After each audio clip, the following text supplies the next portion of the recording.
Unfortunately for us all, Donald Trump is back after a 4 or 5 day disappearance from the man who quite literally never shuts up. We had a White House scheduled big announcement today, which, by the way, Donald Trump was 45 minutes late for. And the president, whose health has been the biggest topic of conversation, showed us once again that he is in complete cognitive decline. And Peter Doocy, the Fox reporter of all people, asked Trump about it, and he completely melted down. We're going to get into that slurring response. But before we do, if I could quickly ask you to leave a like on this video. And if you haven't already and you enjoy our channel, to hit that subscribe button, because it goes a long way in supporting our work. Now, before we can get into Trump being confronted about his health, I want to start with another question. And we just saw rambling, idiotic nonsense spewing out of his mouth. I don't think so. I've thrown out the concept. We have great teachers that love our children. The parents love the children. Teachers love the children too.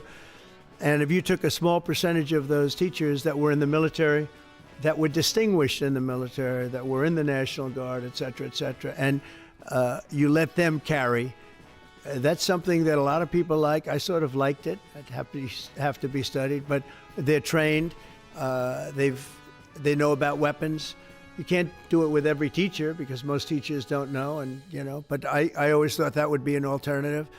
But it just, we've had a lot of instances. Other countries have also. They have different kinds of problems than we have, but we do have, there's something going on.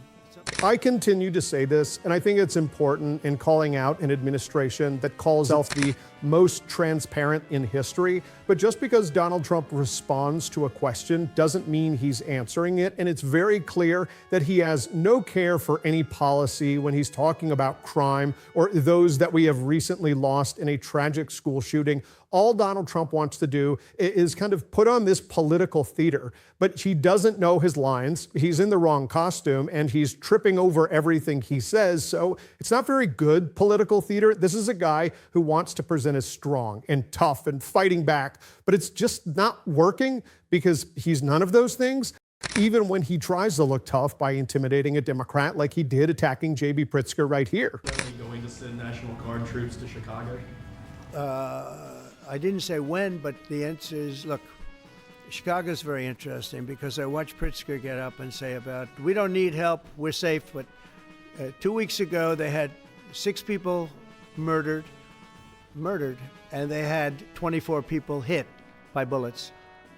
Last week, as you know, it was 7 people, 24 people hit, and 7 people died. And then over the last 2 days, that was the crown jewel. They had, I guess, 9 or 10 killed, and 50 hit with bullets. And you have this governor get up, who's a terrible governor. Probably he and Gavin Newsom would be probably the 2 worst and most naive. They're naive. Either they're naive or they're very untruthful. And he'll say, we don't want any protection. We don't need. So in the last 3 weeks, he's lost almost 20 people killed. There's no place in the world, including you can go to Afghanistan, you can go to places that you would think of. They don't even come close to this. Chicago is a hellhole right now. Baltimore is a hellhole right now. Parts of Los Angeles are terrible. If we didn't put out the fires, and I mean the other fires, the bullet fires, they didn't do it. Donald Trump just wants to intimidate. That is what this administration is about. And we have to recognize that, especially as Trump spends so much time trying to rehabilitate his image. He knows, as we will see in a second, that people are talking about how poor his health is. He understands that world leaders are mocking him, that no one cares about his tariff threats. Putin, Xi, Modi, these are people all laughing in his face, laughing together because they know Donald Trump has no strength, that Donald Trump cannot intimidate, that Donald Trump is out of his mind. And it's why speculation continues to brew even as Trump responds to it, which is what he did to Peter Doocy. Again, Peter Doocy of all people, and his rambling, slurring, struggling to speak nonsense only made it worse. Katie, I don't want to talk to you anymore. I know what you want. She said, that's right, sir. That's what I want. And they got their way. So I just want to congratulate. These are really special people. They're politicians in many ways, but they're great patriots, I think even more so than politicians. So they fought very hard to get it, and it's an honor to give it to Huntsville. Pete, say a few words, please. Thank you, Mr. President. As usual, right place, right time, for the right reason. In your first administration, you established the Space Force at a time when we knew we had to be looking to that domain of space. You also reestablished SpaceCom to ensure that priority was put in place, and you, through the Air Force, independently identified that Huntsville, Alabama was the right place to put it. For other reasons, in the next administration under Biden, they decided to move it somewhere else. Well, during that time, the DoD Inspector General, the Government Affairs Office, they did their own assessments, and where did they say SpaceCom should go? Huntsville, Alabama. So what you're doing today, Mr. President, is restoring it to precisely where it should be based on what the Space Force, the Air Force, your leadership believes will give us strategic advantage in the future. That is Huntsville, Alabama. We are way ahead in space, but this will ensure we stay leaps and bounds ahead, because that's the most important domain. Whoever controls the skies will control the future of warfare. And Mr. President, today you're ensuring that happens. Thank you. Thank you very much. Katie, would you like to say something?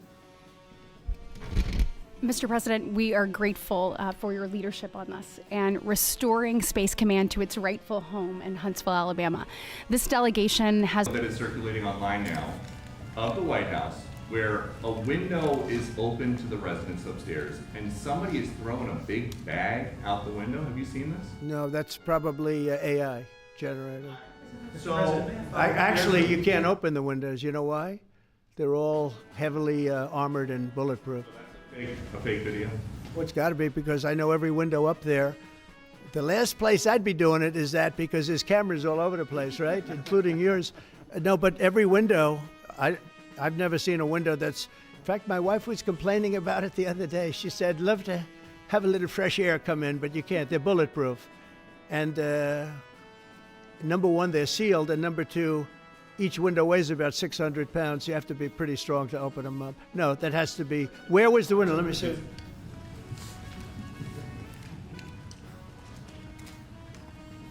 Maybe from the renovations. Which is the window? It looks like this is on the 15th Street side, I think. So right here. Yeah, those windows are sealed. Those windows are they're all sealed. You can't open them. It's the kind of thing they do. And one of the problems we have with AI, it's both good and bad. If something happens really bad, just blame AI. But also they create things, you know, it works both ways. If something happens that's really bad, maybe I'll have to just blame AI. But there's truth to it, because I see so many phony things. I saw something as I was growing up, from the time I was a baby till now. I said, who did that?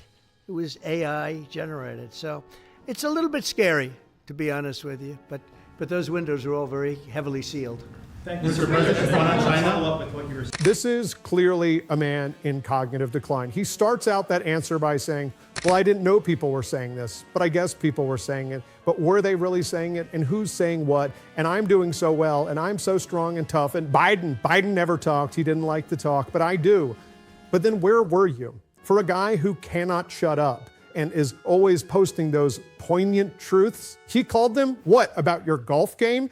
Your inability to stand in front of cameras in the moment when everyone was asking, where is Donald Trump, really just shows how bad his health is. So I don't care if they put a shot of B12 in your ass and you went up there caked up in makeup, we're still going to ask questions about your health, no matter how much you try to cover it up with stunts like he's pulling in DC and talked about right here. So let me tell you a little story about a place called DC, District of Columbia, right here where we are. It's now a safe zone. We have no crime. It's in such great shape. You can go and actually walk with your children, your wife, your husband. You can walk right down the middle of the street. You're not going to be shot, Peter. You're safe. Everyone likes you anyway. They probably wouldn't do it. But it's so dangerous. And there are people in this audience that you've suffered greatly. There are people in this audience that have been mugged and hurt badly, and they don't want to talk about it. Maybe you were very brave in talking about it. Now is not only a great opportunity for Democrats to hit back at this ridiculous narrative, but it's an important time to define this argument on our own terms. To say that, no, of course Donald Trump does not actually care about public safety. Of course, this is all political theater. This is a stunt. He is not actually trying to do anything to keep you safe. And a governor who Donald Trump has been attacking, doing just that, is J.B. Pritzker. And I want to see what he had to say right here. So bottom line, would more federal agents in Chicago assisting local law enforcement help deter crime right now? Of course. You want to help us catch bad guys? Bring the FBI, bring the ATF. We already coordinate with them, by the way.